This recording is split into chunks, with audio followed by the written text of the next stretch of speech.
Hi everybody, it's me, Nerdy Fox. I have to apologise for how late this video is. Last week I've been completely ill and unable doing it, and I'm so sorry that it's taken me so long to get this out because I should have done this ages ago. But on my last video I asked what you would like to learn. Like, I was going to do a tutorial. I was going to do a tutorial of all these things, but I wanted to know which like singing, the artwork, video editing, what you wanted to learn first. And I had somebody say that they wanted to do the singing first. So today I'm going to give you 101, the absolute basic of singing. I don't know what level you're all coming at as, so I thought it's just safe to be sorry, just to start at the very beginning, level 1, the bulk standard. Which in any singing lesson, the first thing you have to do is warm up. Now, you should really be standing up, but because of my camera, I can't really stand up and you still be able to see me. So I'm going to be doing this sat down, but when you do it, you should really be standing up. I've already warmed up before this video, so it's not so bad. I'm going to give you some basic warm-ups, which will help for what we're going to do today. We're not going to go really deep into it. We're just going to do some basic 101, first thing you need to know. But first we're going to do the siren. Siren is the easiest warm-up there is when you go from your very lowest note to your very highest note, and then from your highest note to your lowest note. So I'm going to show you. It's ooh.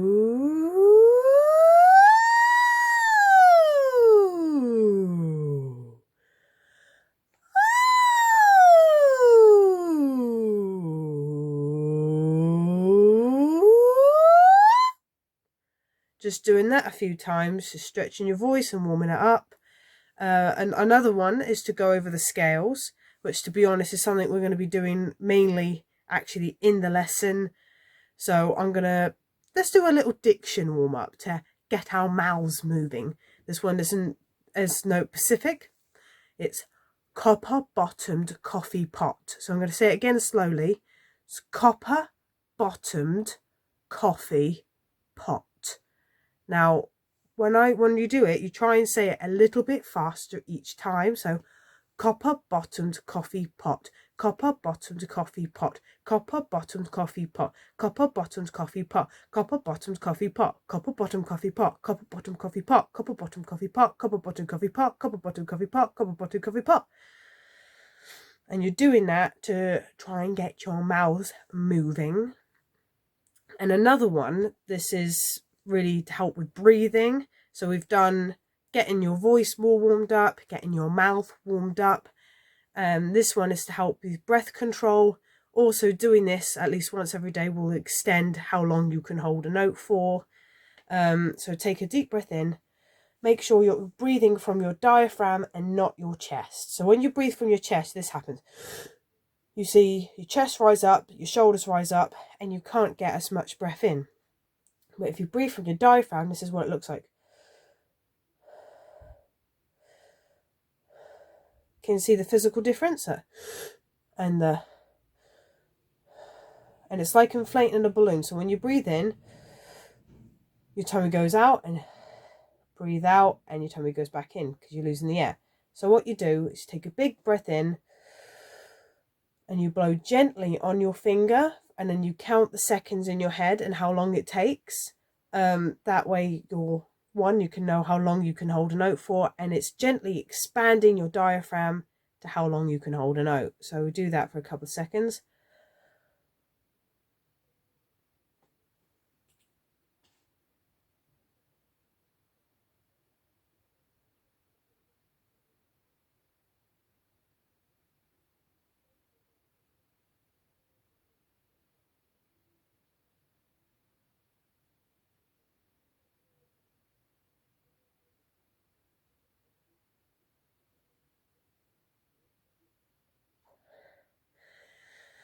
Now, don't worry if you can't do it as long as I did. One, I wasn't really doing it properly because I didn't want to be forever doing that silence of me just doing that. If you want to pause it and do it again and try to do it a bit longer.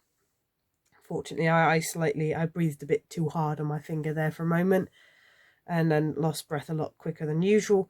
But I mean, it doesn't matter if you couldn't do it as long as I could do it. That's just because I've been doing it for quite a few years, and it doesn't matter. It's just every time you do it, try and increase how long you can do it for. Well, it should naturally get longer, and you should be able to do it for a longer period of time. But now we've done the warm-up, we can actually get into the lesson. Always important, because as my singing teacher used to say to me about your voice is a muscle. You wouldn't run a marathon without stretching, so you shouldn't do any singing practice without at least doing a few basic warm-ups, which there's some of the basic warm-ups just to protect your voice so you don't do any damage. Because as I said, it's a muscle. If you run a marathon without stretching, you're going to pull a muscle, so you could damage your voice. Now, I know I sound a bit nasally today because I've just got over a big cold, but it should be all right for what we're doing today. Now, we can actually begin. So, the most important thing, very beginning of a singer, is you need to learn something called relative pitch. Now, a lot of people get relative pitch and perfect pitch mixed up. Now, perfect pitch is cool to have, I'm not going to lie.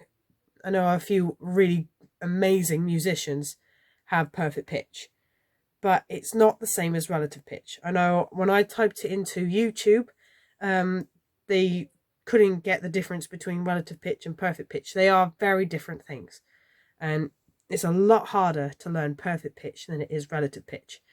Perfect pitch is being able to hear something and instantly know what note it is. For example, if I hear a siren going outside, if I had perfect pitch, I know exactly what note it is. That's an E flat. I don't know if it's an E flat. Just first note popped into my head. And that's perfect pitch. But relative pitch is being able to hear a note and copy it.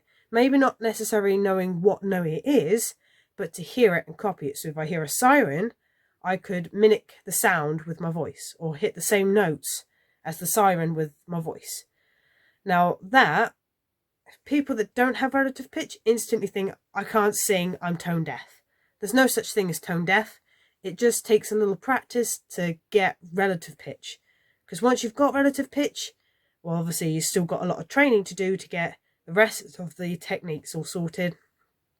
But that is the very beginning stage, at the point where you can actually start developing your voice.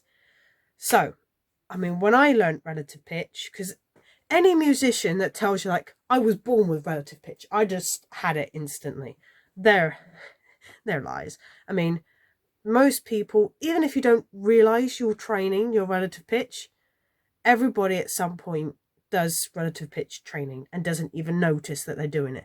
When you sing to the radio, when you just hum along to a song you like, that is relative pitch training. Everybody does it at some point in their life, even if you don't realise you're doing it. Now, I'm going to show you the proper way with the keyboard, which I'll show you the keyboard in a second properly. And I'll show you note-wise how to do it. And then I'll show you how I did it as a kid, which is one of the easiest, well, most common ways of doing it is by listening to a song and trying to mimic the song. And the song I've chosen is one that would actually be really useful and easier to use for perfect pitch training. I got my relative pitch training. Now, I'm going to just bring you down a second to show you my keyboard. See, so you're on my stand. This is my keyboard.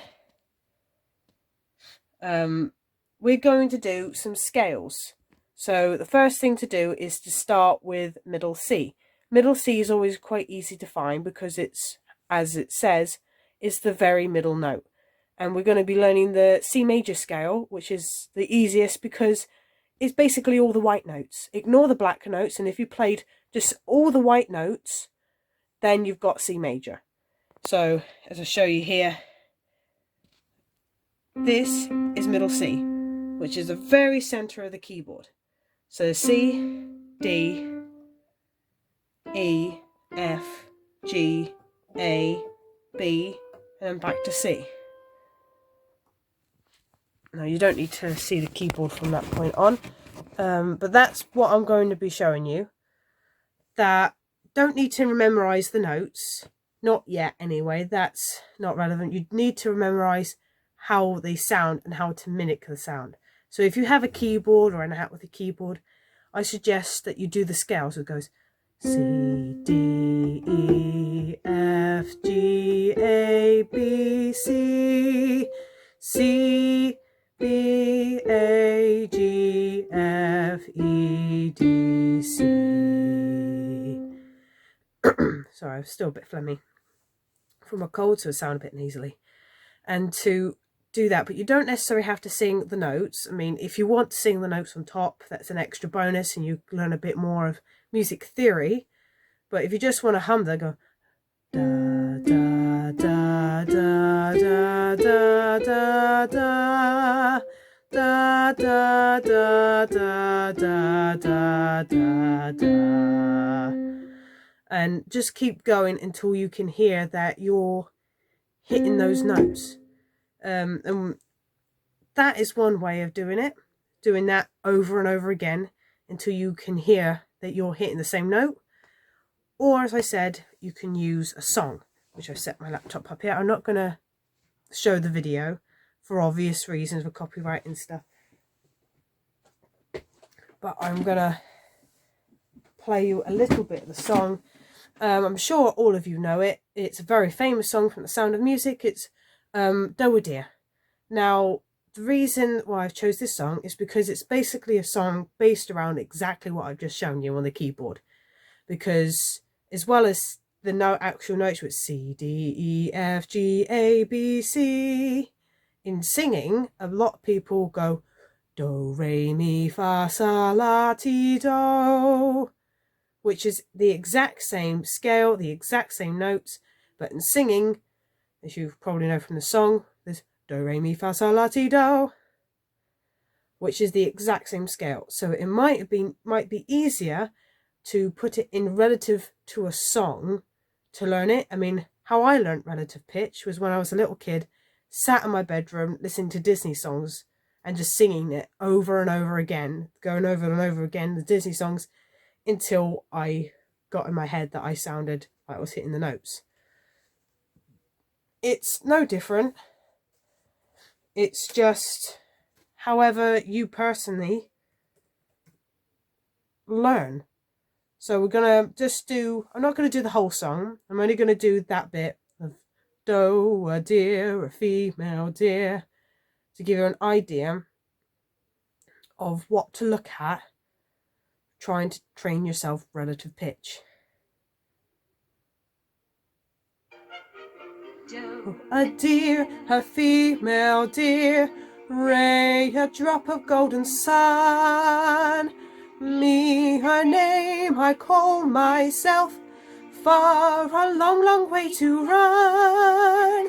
So a needle pulling thread, la, a note to follow, so tea, a piece of German bread that will bring us back to do, do, do, do. And then, as you know, the song, it goes on with the same again and again. Lyrics were a little different on one part, but it's do. Hang on. There we go. Yeah. Do, a dear, a female dear, ray, a drop of golden sun. Me, her name, I call myself, far a long, long way to run.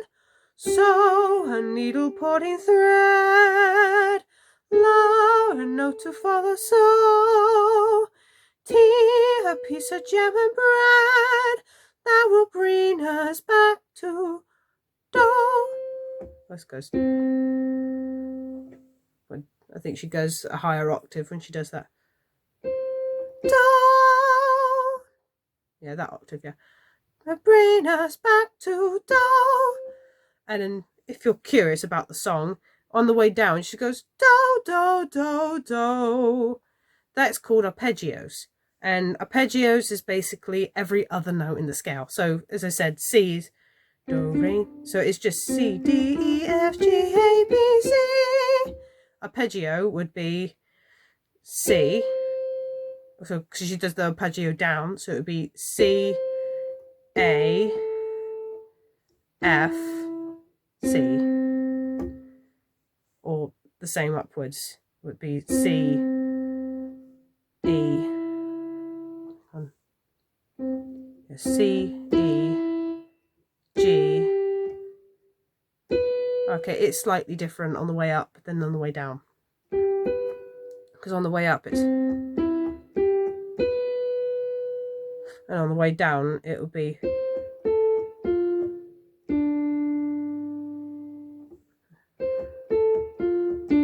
Okay, no, it's not that much different actually. It's just depending what note you start on, really. I mean, as she does on there, she goes downwards. So she would have gone C, B, G, D.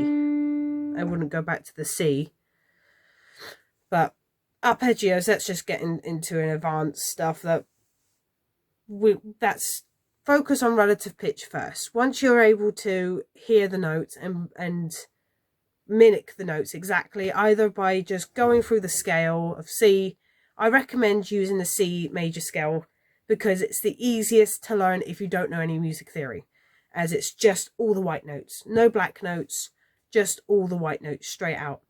I mean, if you want to learn more music theory, I can teach you how to work out other scales using and there's a key, like a little key thing that I always use. It's tone, tone, semitone, tone, tone, semitone, to work out the major scale. But for now, if you want to learn the very basics of singing, you just need to learn relative pitch. And I hope this has helped you learn relative pitch and listen and mimic a note. Thank you for watching, and hold on tight because next up I'm doing Other Friends from Steven Universe. I've done the drawings for it, so I just need to finish making the drawing and record the song. I'm just hoping to get this phlegm a little bit more off my chest before I record the song, and so look out for that. I hope this was useful. If you liked it, let me know and I'll do another one, or do a level 2 once you've learned relative pitch, what you need to do after that. And yeah, I look forward to hearing from you. Thank you.